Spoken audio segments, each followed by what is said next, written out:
Disinformation আর miss ইনফরমেশনের পার্থক্য আছে। Miss information না জেনে ভুল বুঝে একটা মিথ্যা বা ভুল তথ্য ছড়িয়ে দেওয়া, এটার ক্ষমা আছে, এটা কি আছে।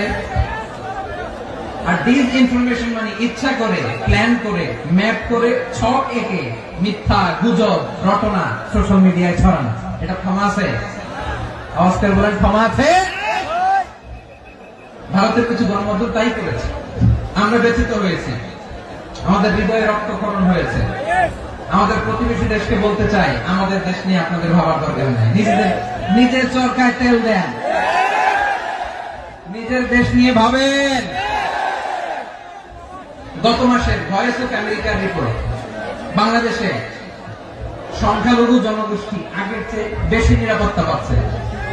Report voice of America, Muslim report নাকি মুসলিম জরিপ, ভয়েস অফ আমেরিকা, কথা বুঝে নাই।